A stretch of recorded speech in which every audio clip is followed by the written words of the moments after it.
Borthakur IAS Academy প্রস্তুতি আৰু অধ্যয়নৰ নিৰ্ভৰযোগ্য ঠিকনা Borthakur IAS Academy.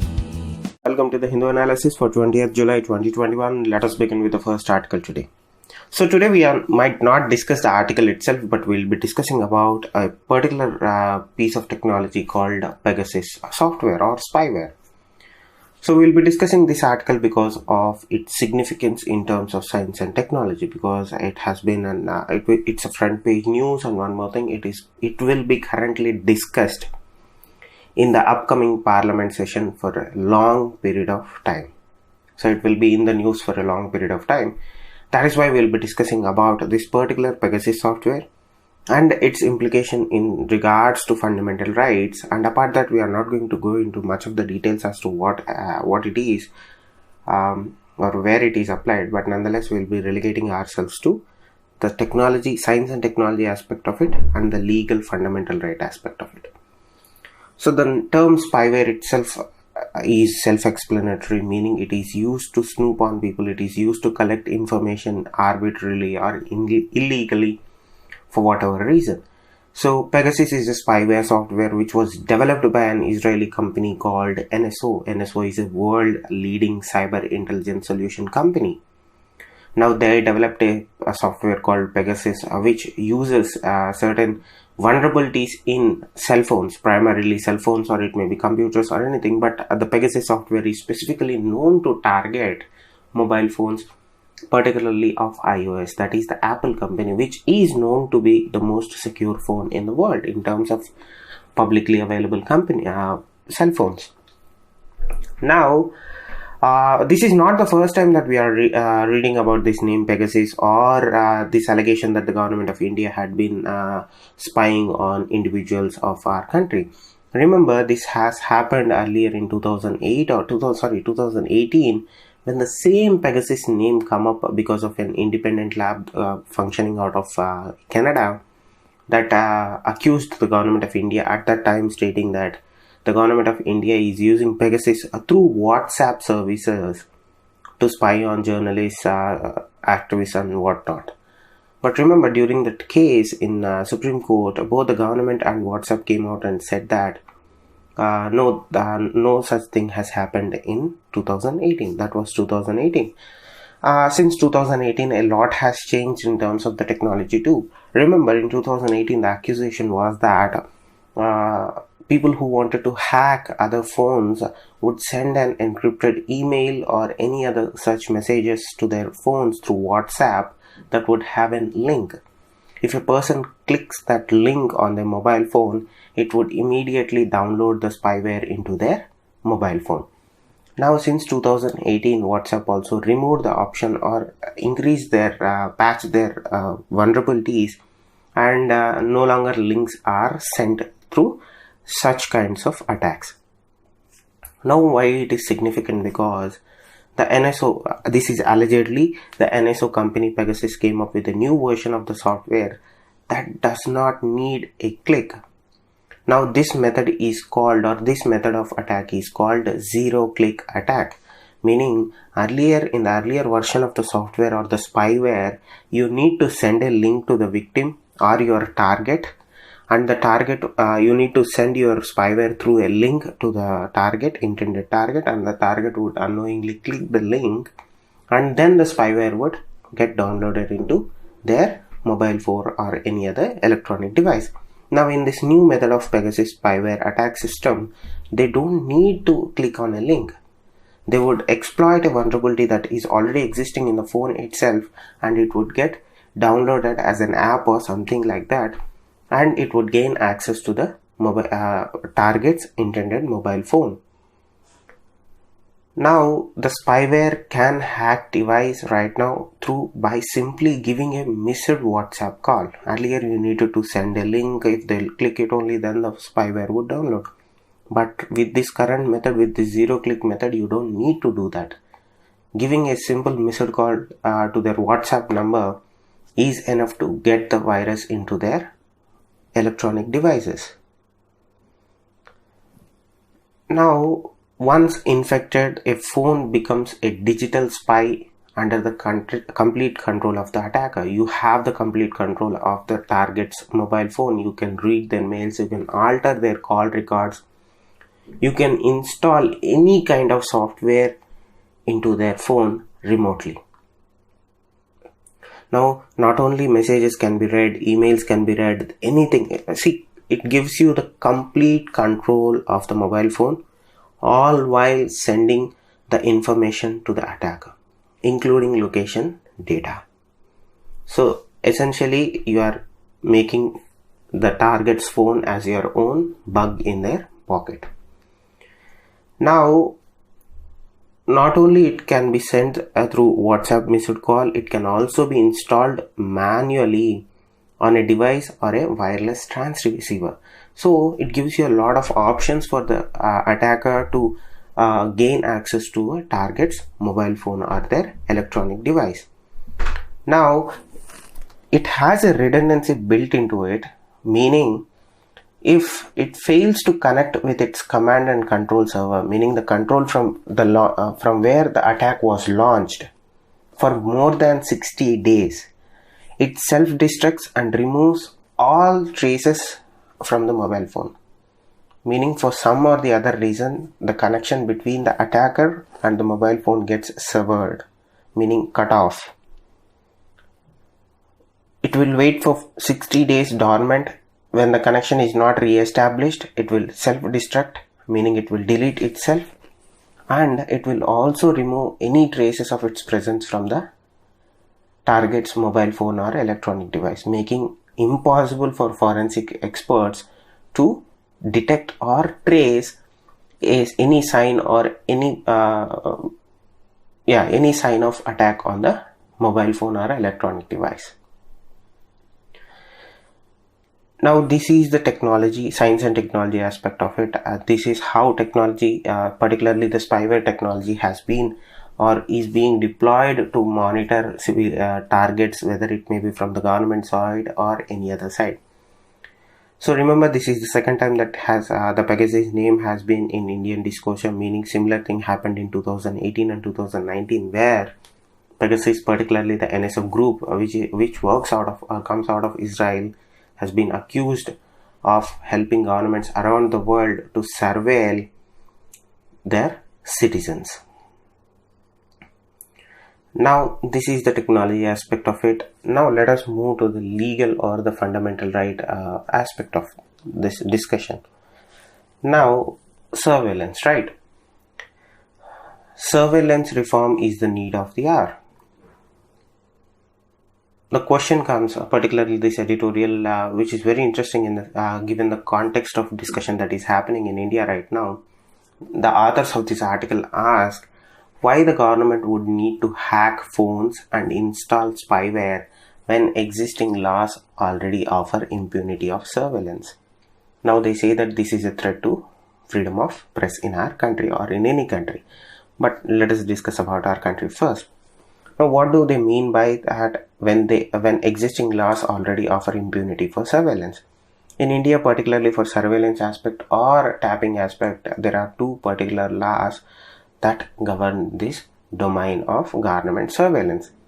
Now, government responded stating that we don't do such kinds of things because we have existing provisions under the law of India to carry out similar actions, but with the legal protection or with due process. Now, what are the laws that they are talking about here? The first one would be Indian Telegraph Act of 1885, and the second one would be the Information Technology IT Act of 2000. Now, the Telegraph Act allows the government of India to tap into telephonic conversations, and the IT Act of 2000 allows the government of India to tap into or collect all communications undertaking using a computer resource.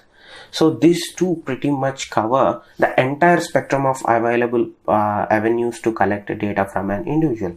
The Telegraph Act says you can drop into conversations, you can record them, you can tap them. The IT Act says anything digital that has computer attached to the end of it, you can collect information from it. So pretty much nothing is left for the government of India to not collect information from. So these two acts, that is what the authors are saying. See, why would the government of India would spend so much money to hack into using a spyware when the two laws that it has gives it free rein that it needs to collect information from individual citizens? Now this is where the question comes into the legal aspect of it, or the fundamental rights aspect of it.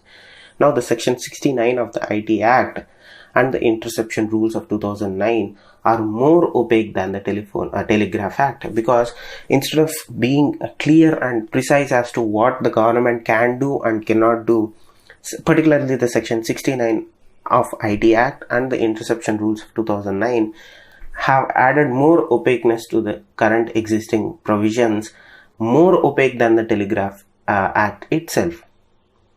Now, remember, laws are there to give leeway to the government of India to function, all while protecting the rights of the citizens. But these two particular acts with the provisions of 2009 or interception rules of 2009 offer weaker protections to the surveilled persons. So any of the laws that India has currently right now are not adequate in a sense, because they offer weaker protections to the person who is being surveilled. But remember, no provision in the current existing laws, either the IT Act or the Telegraph Act or the interception rules of 2009, says that the government can hack the phones of any individual, right? Because the IT Act says you can hack or you can have access to computer resources, but the same IT Act also says that the government cannot hack any individual, since hacking of computer resources including mobile phones and apps is a criminal offense under the IT Act itself. But nonetheless, surveillance itself, which means collecting data arbitrarily or whatever for whatever reasons under the provision of law or without it, is a gross violation of fundamental rights of citizens. These are the authors of this editorial are saying that, see, even if you have legal provision to carry out surveillance itself, whether it might be arbitrary or through legal provisions, it is a gross violation of fundamental rights of citizens, because you are accessing personal information, personal communications, personal individual liberties are at stake, in the sense that you are accessing their personal information, you are accessing their personal communication. You don't know what they are going to talk about. Nobody is going to say that I might get hacked one day or the other day, let me be very professional in my messages to my family. Nobody is going to do that, because everybody doesn't assume that they are going to be surveilled one day or the other by the government or any other party in the country. So because of the personal nature of the devices that we are talking about here, surveillance, whether it is sanctioned or unsanctioned, is a gross violation of fundamental rights of citizens. It's not only limited to India, it's around the world. But the approaches the governments that use them have different approaches. Remember, when we are talking about all this, the core of this discussion is that the allegation is that the government of India employed a spyware software to keep tabs on individual journalists, activists, or whatever you call individual citizens of the country. But remember, that is a private company that is selling a service to a country. Their word means nothing. What is preventing NSO Group to sell a similar software to a private individual in any country? If it's a matter of price and it's a matter of sale, any company that is operating on private terms is operating for profits. So coming out and saying that we only sell to governments, and that too particularly for anti-terror activities or anti-drug investigations, that doesn't mean anything. See, for all we know, they could have sold the same software to private individuals in our own country.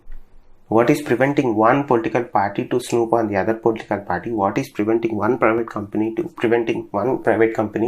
from snooping on the other private company? So that is a discussion for other day, but let us get back to the legal aspect of it and fundamental right aspect of it. Now, any form of surveillance, whether it is legally sanctioned or not, is a gross violation of a citizen's right.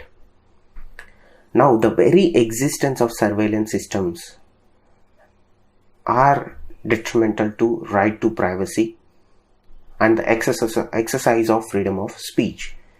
Because freedom of speech and personal liberty under both Articles 19 and 21 of Constitution of India are under threat if such surveillance systems are existing in place. See, whether it may be the government one or it may be the private one. Remember, we are not talking about national security here. National security is an entire other paradigm that we can discuss some other time later. But remember, when it is of national security or national importance, you have always the legal protection that you can use, and judiciary will certainly see the way that you see things. But we are talking about private citizens of a country here, particularly India, where we have freedom of speech and personal liberty guaranteed under Article 19 and Article 21 of Constitution of India. So the existence of such surveillance systems is a direct opposition to Articles 19 and 21 of Constitution of India. Now, what is the risk of having such surveillance systems? The primary risk is that it prevents people from exchanging ideas. They may be unorthodox, they may be controversial, they may be provocative, but nonetheless, in a free society, the primary consensus or the primacy of exchange of ideas should win every time and always. Because of such surveillance systems, people tend not to share their real thoughts with others. So it again negates with the fundamental rights of freedom of speech and freedom of expression and freedom of thought. Now the government has stated that they did not conduct such surveillance because they clearly are saying that we have due process of law under which any surveillance takes place in this country. We do not go beyond the process of law to carry out surveillance activities. Now, as I said at the beginning of the discussion, where the authors of this article argue that whatever the provisions that India currently has in terms of data protection are insufficient, because these kinds of lackadaisical provisions in Indian context allow the executive to exercise a disappropriate amount of power. In this equation, if the allegations are true, let us assume an allegation is true in this case, the person who is carrying out the attack has more power than the person who is being targeted. So that shouldn't exist. That doesn't work, and that doesn't bode well in a democracy. That means that you are sliding down into authoritarianism, which doesn't even bode well for anybody right now. Now, in order to satisfy the ideal of due process of law and to maintain an effective separation of powers in our system, there needs to be procedural safeguards in place, and there needs to be an oversight from other branch of the government itself. That is one way you can curtail such kinds of surveillance activities from executive part of the country. Now, what do you mean by that? There needs to be an oversight from other branch of government. At this point of time, only judiciary can be competent to decide whether a specific instance of surveillance are proportionate, whether less onerous alternatives are available, and through judiciary only we can balance the necessity of the government's objective with the rights of the individuals who are being targeted, where if the government wants to surveil, it would impact that particular individual. Now we need the judiciary in the mix. We need the judiciary oversight, because remember, at the end of the day, if we have valid and enough legal reasons, the judiciary will certainly look the way the things you are looking at. Now the possible solution for the current dilemma is that surveillance reform is the need of the hour in India. Not only our existing protections are weak, but the proposed legislation related to the personal data protection of India also fails to consider the idea of surveillance. because even though the personal data protection law is being discussed as of right now, it fails to consider the threats involved in or because of surveillance. Now we also need certain safeguards in place to ensure that such kinds of actions do not happen in the future.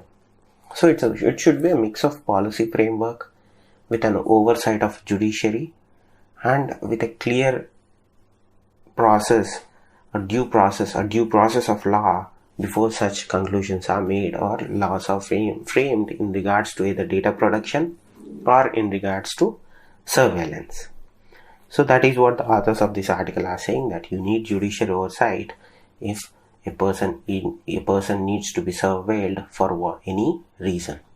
The judiciary also must see the way that you are saying. Then only if two branches of government can reach consensus, then only you can go ahead and surveil an individual, all while considering the rights of the individual whom you want to surveil also. Now surveillance reform is need for our country.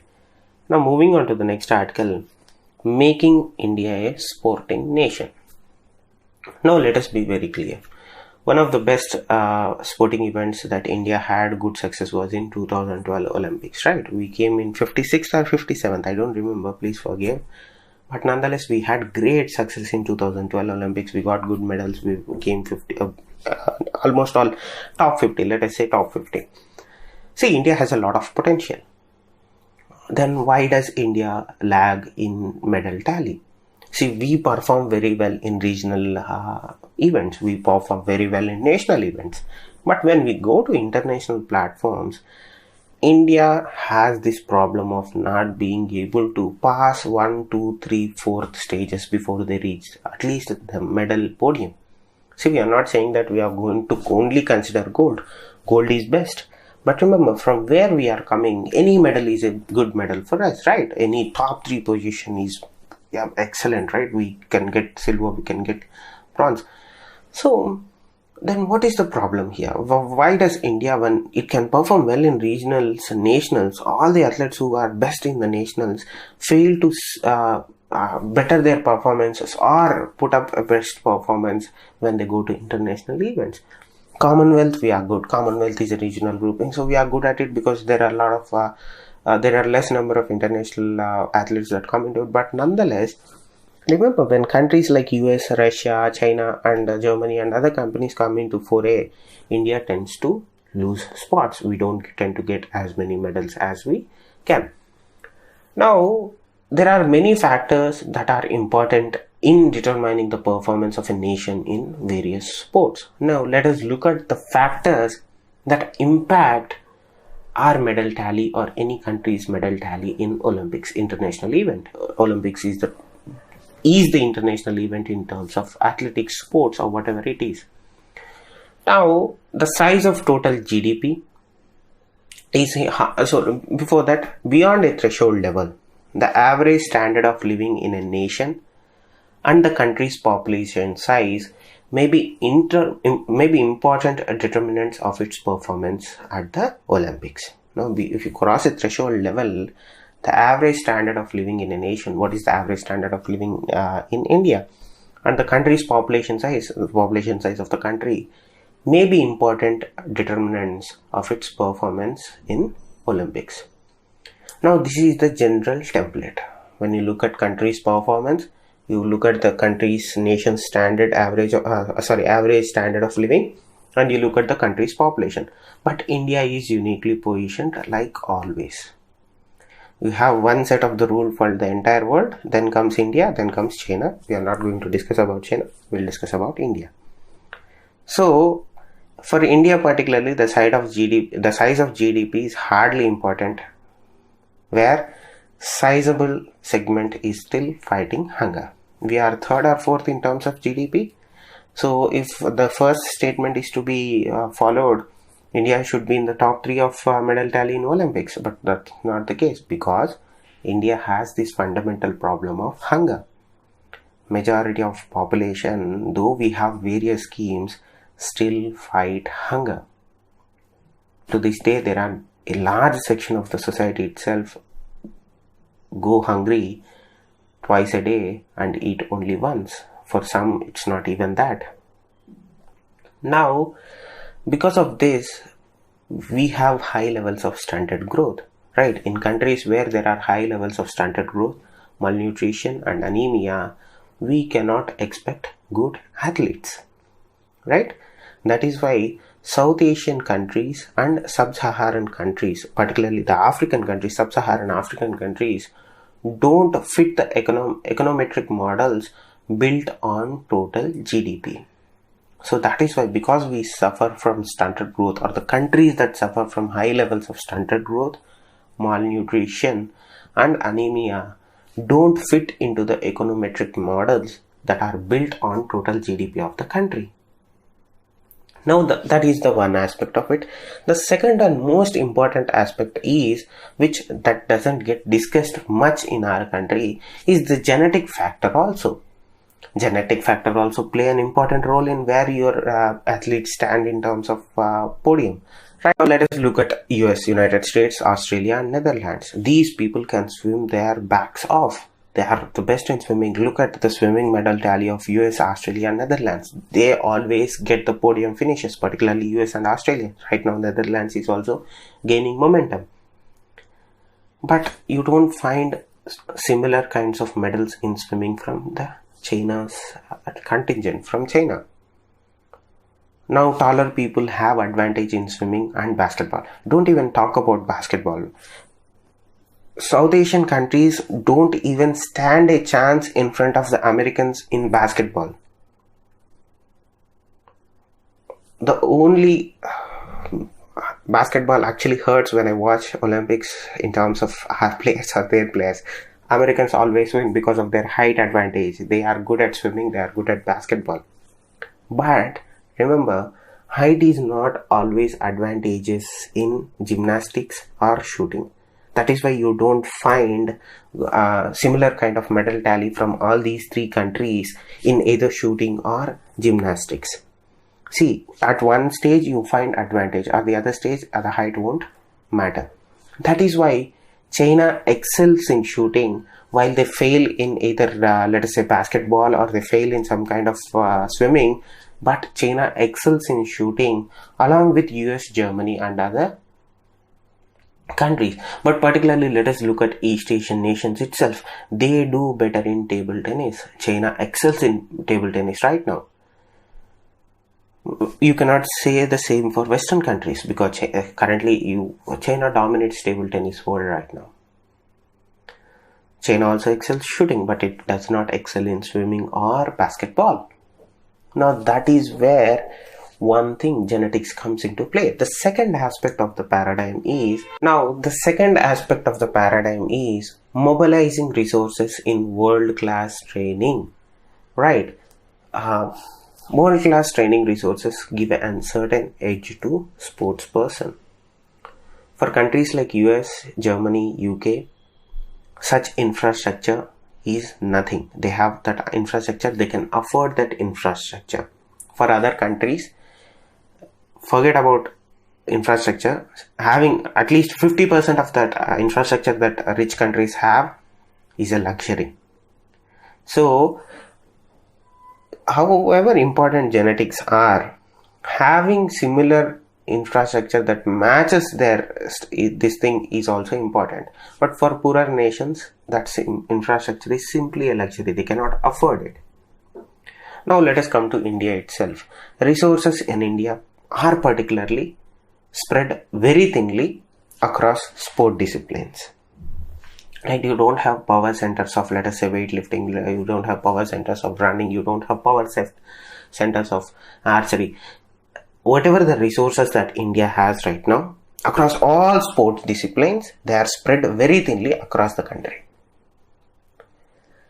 Now, we were performing well till 1970s, but more and more nations started coming into international sports arenas, and since 1970, India's position started to decline. Now, it has to be said that in recent years, we have been showing a good chunk of promise in shooting, amateur boxing, wrestling, gymnastics and badminton. The best I can give you the example of gymnastics. We were nowhere in the gymnastics graph, but recently our gymnasts have been performing far better than what we were used to from them, and we are at least getting top 10 finishes or top 5 finishes. It is I think in very short time we will see podium finishes from our gymnasts. Badminton, you know how India performs in badminton. We kind of have that roster thing with the Chinese, where 1 year they occupy it, the next year we occupy it. But nonetheless, we are showing a good sense of promise in shooting, amateur boxing, wrestling, gymnastics and badminton. But what we need right now is, we need to concentrate more on sports where the physical build of an average Indian will not stand as a disadvantage. Remember, at the first we discussed how genetics also play an important role. But we need to concentrate on sports and target specific sports that are not entirely dependent on the build of a person. Because at this point of time, our physical build actually stands at a disadvantage compared to other countries. Now, the need of the hour is that states need to be integrated in a bigger way in India's sports policy. Currently, India's sports policy is too unionized, meaning a majority of the direction is given by the union government. But what the author of this article is saying that states also need to be integrated into that decision making or that policy making discussions, because people from different states have different food habits and build. Now, what the author is suggesting that it is high time for India to adopt one state, one sport policy. Now, you have to say that it is not impossible to develop training facilities or training infrastructure for different sports in different parts of the country, depending on the inclination of people of that area and their habits and build. Let us look at Northeastern state. Northeastern state citizens have a different build. They are much stronger. They are acclimatized to higher level altitudes.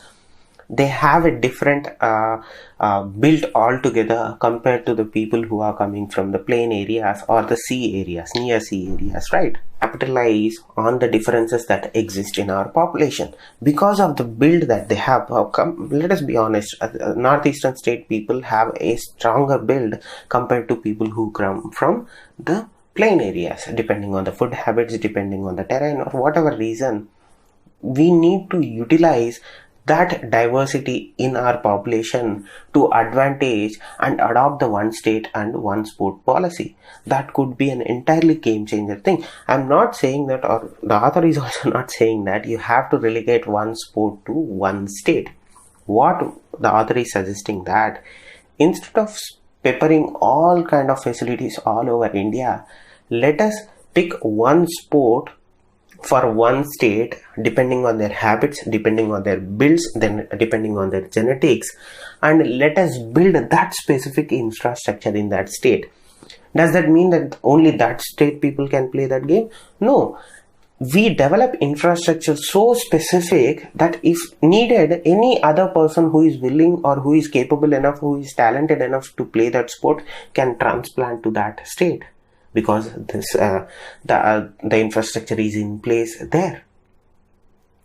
But by doing that, you are not thinning up your resources. You are actually concentrating your already low limited resources in a specific surgical way that allows or takes away the disadvantage in terms of physical build of an average Indian out of the equation.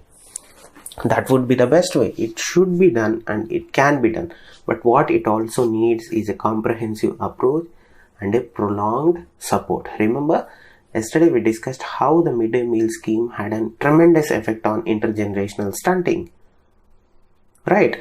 If the policy is supported, implemented and monitored, in no time India can bring or can finish top 50 at least in the next 5-6 years, and top 25 in the next coming 10 years in international events.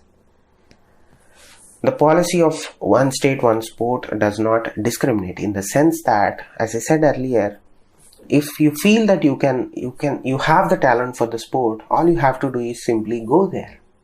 But because of this specific growth and specific development, you are not stretching your resources in a very sparse way. You are actually consolidating your resources into one area and one arena. That means that the hurdle in building your infrastructure for sports will be taken away. That would be one of the biggest advantage, and that would certainly have an impact on what our medal tally is.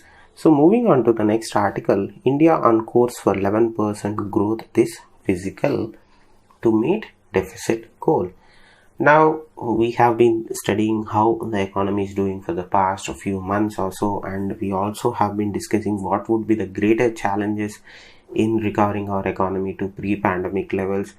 Even before pre-pandemic, we discussed how the demonetization had an impact on MSME sector and the economy altogether, and how difficult it has become for these sectors to regain their momentum because of COVID-19. The Chief Economic Advisor of India has come out and said that India is poised to grow at about 11% and meet its fiscal deficit target of 6.8% of GDP this year. Now remember, these numbers are welcome, but there are a lot of challenges that are set against this particular target. But nonetheless, this is an optimistic outlook from the government of India, in the sense that they have this enough confidence in them, stating that, or whatever the packages that they have announced targeting specific sectors, though there is a criticism that they are not enough to reignite the economic engine, but nonetheless they are optimistic that this would certainly they would certainly meet their 11% growth target, and also meet their fiscal deficit target of 11% and 6.8% of GDP. Now that is from the Chief Economic Advisor of India right now. But we have to wait a few more days before we have certain information that we'll discuss in later classes probably. But nonetheless, India is on course according to the government of India. Thank you. Stay safe. Namaste. Borthakur IAS Academy প্রস্তুতি আৰু অধ্যয়নৰ নিৰ্ভৰযোগ্য ঠিকনা Borthakur IAS Academy